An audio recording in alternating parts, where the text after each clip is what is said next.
Welcome to my session. Today, I shall discuss about the skill of reinforcement. As a teacher, this skill is also very important and therefore it is regarded as another skill in micro teaching. Okay, so we have to refine the skill of reinforcement. So let us see what reinforcement implies. It is an action or process of reinforcing, or you can say strengthening the skills.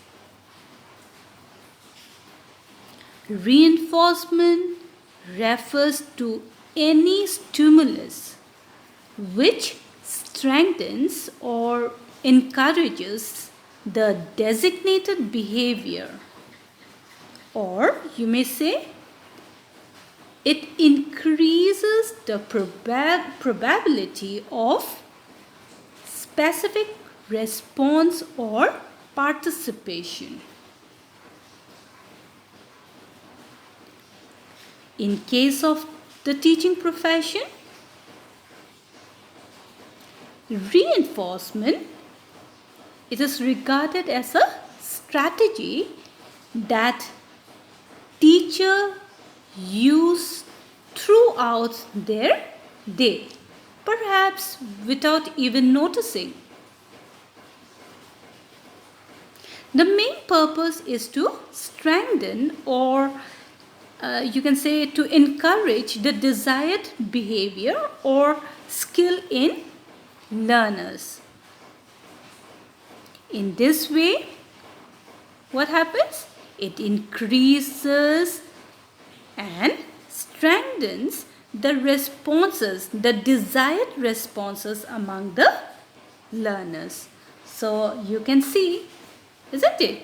It is such an, it is considered as an important technique in teaching. If a right reinforcement is being provided, then it boosts up the learner. The learner feels that yes, they are being appreciated.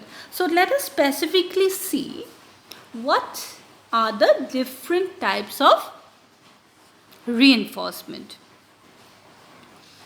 Generally, when we talk about the types of reinforcement, we can break it into the positive reinforcement and the negative reinforcement. Okay?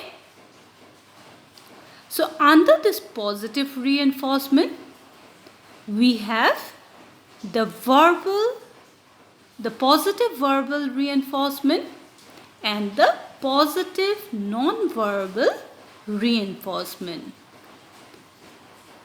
Similarly, in case of negative reinforcement, we have the negative verbal reinforcement and the negative non-verbal reinforcement. Now, talking about the positive verbal reinforcement, we will see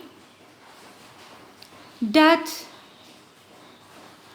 it is such type of reinforcement where the language is being used. Okay? The language is being used.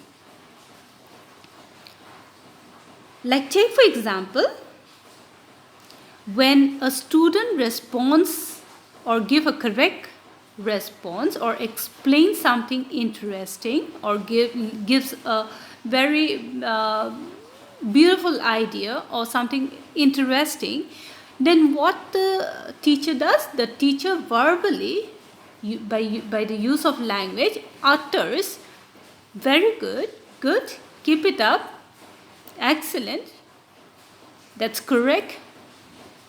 So in this way, when feedbacks are being provided in a way to encourage the pupil, it can be stated as the positive verbal reinforcement. Okay, the positive verbal reinforcement.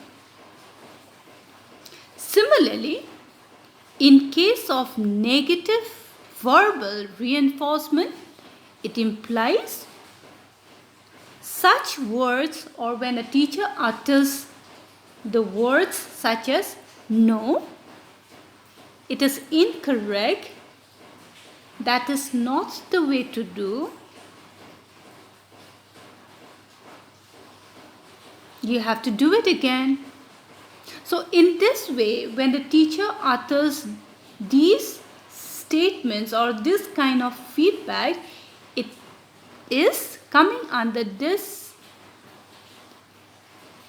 sort of reinforcement, that is negative verbal reinforcement.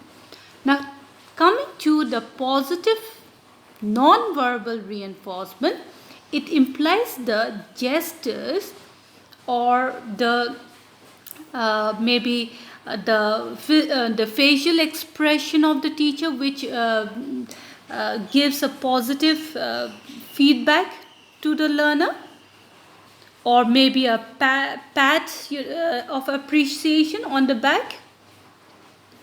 It will be like a word of appreciation. Okay, like take for example, a teacher pats on the student's bag, then for giving a correct answer, or maybe the teacher smiles, the teacher's positive eye expression, the teacher nods in a way to say that yes, it is correct. So these sort of gestures comes under the positive non-verbal reinforcement. Now talking about the negative reinforcement, the negative non-verbal reinforcement, it implies like staring at the student. The student realizes that the teacher is not happy with the response, a sharp look, okay, not a happy face, nodding side like it is no, it is not correct.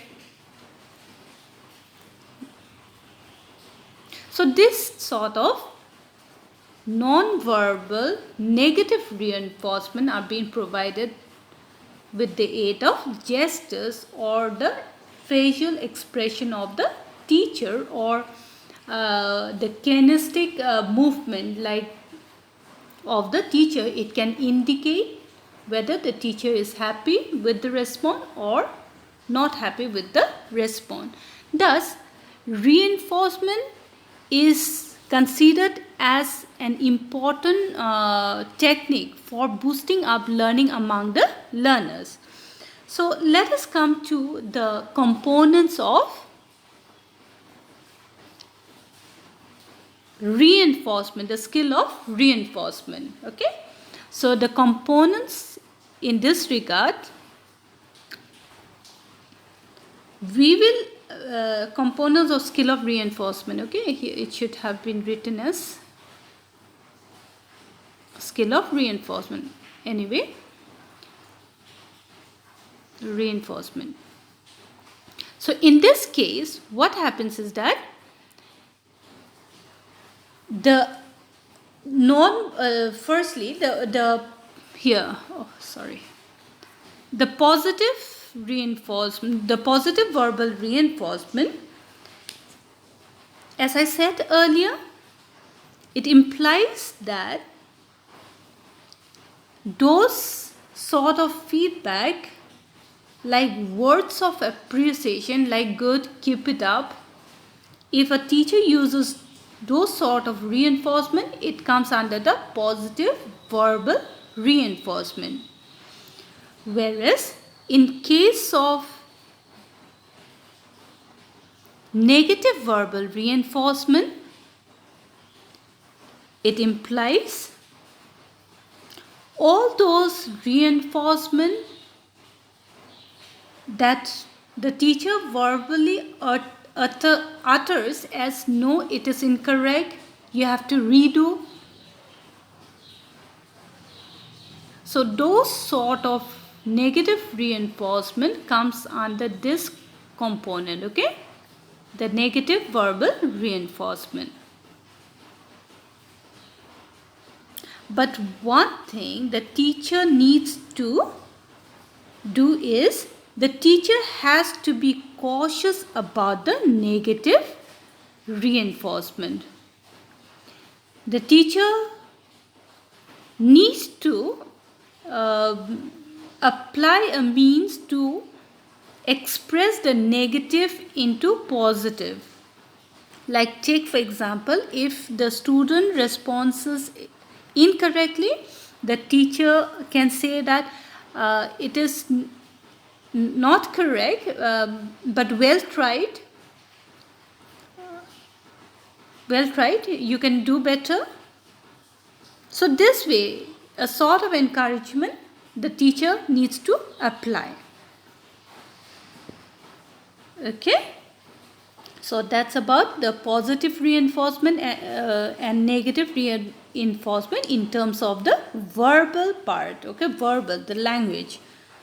The teacher utters to state or to place the feedback in terms of acceptance or rejections. Clear?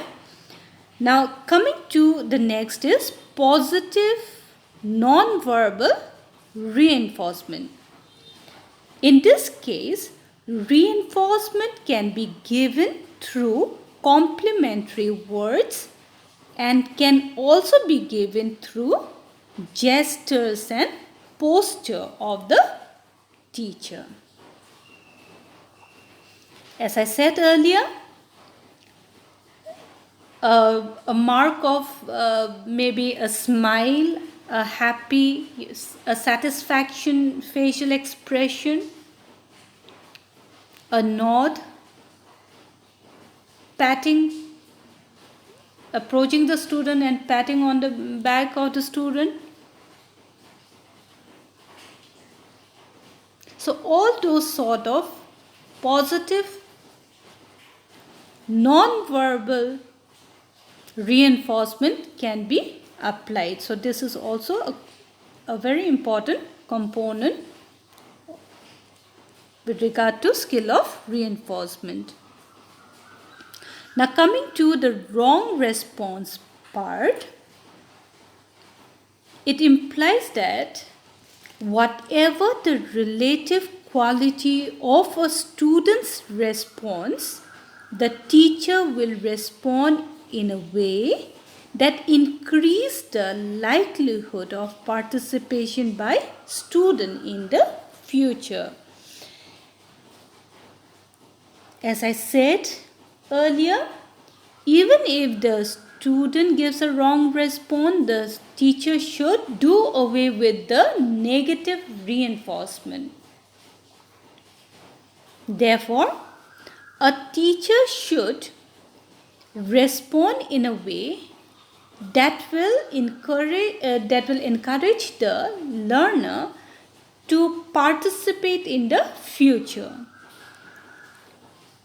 It should not make the child scared that, oh, it is wrong and the teacher will scold me, and next time if I want to respond also, I will not get that much guts to respond because I know if it is wrong, the teacher will scold me. That atmosphere should not be created inside the classroom.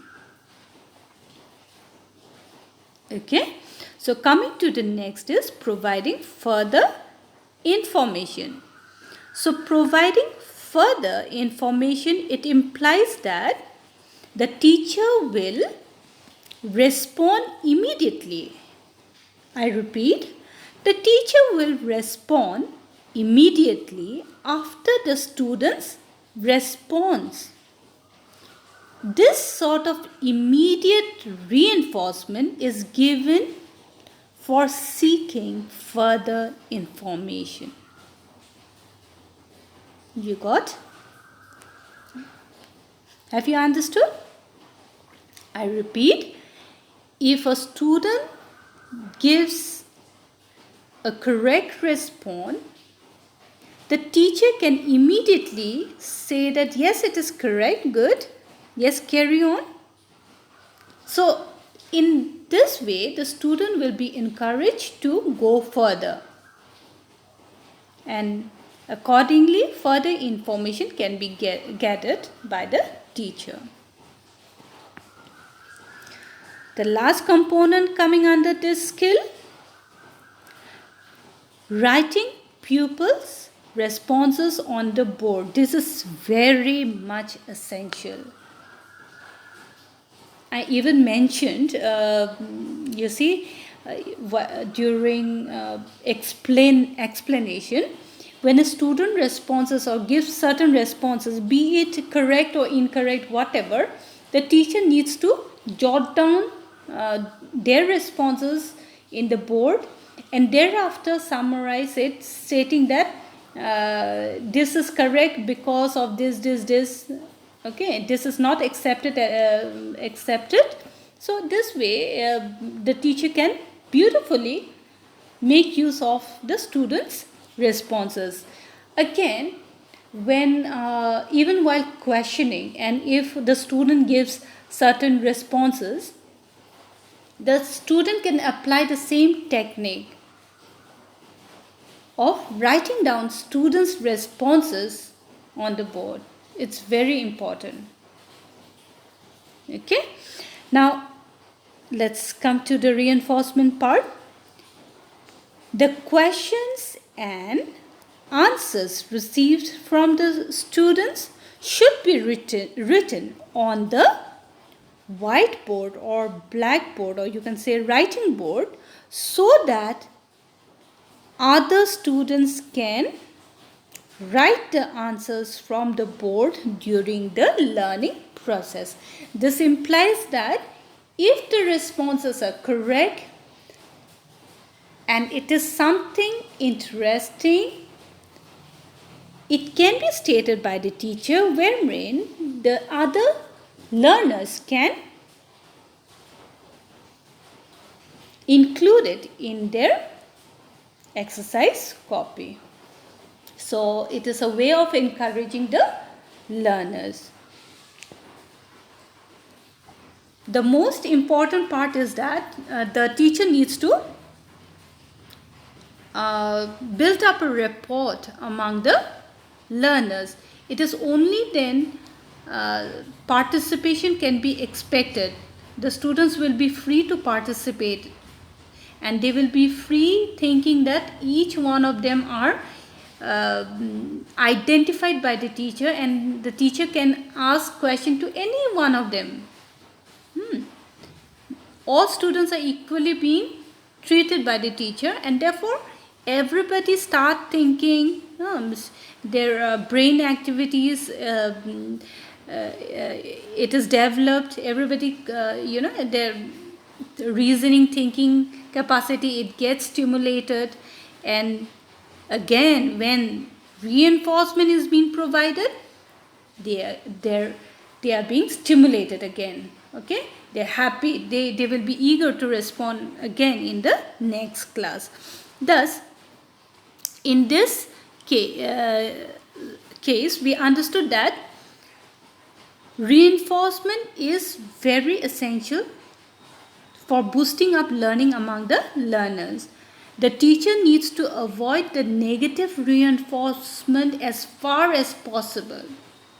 If the student responds incorrectly, then what do the teacher needs to do? The teacher needs to try out a means to put that negative into positive. Okay, so that the student will not be scared of,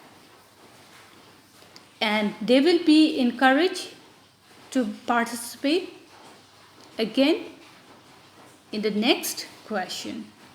So that's all for today.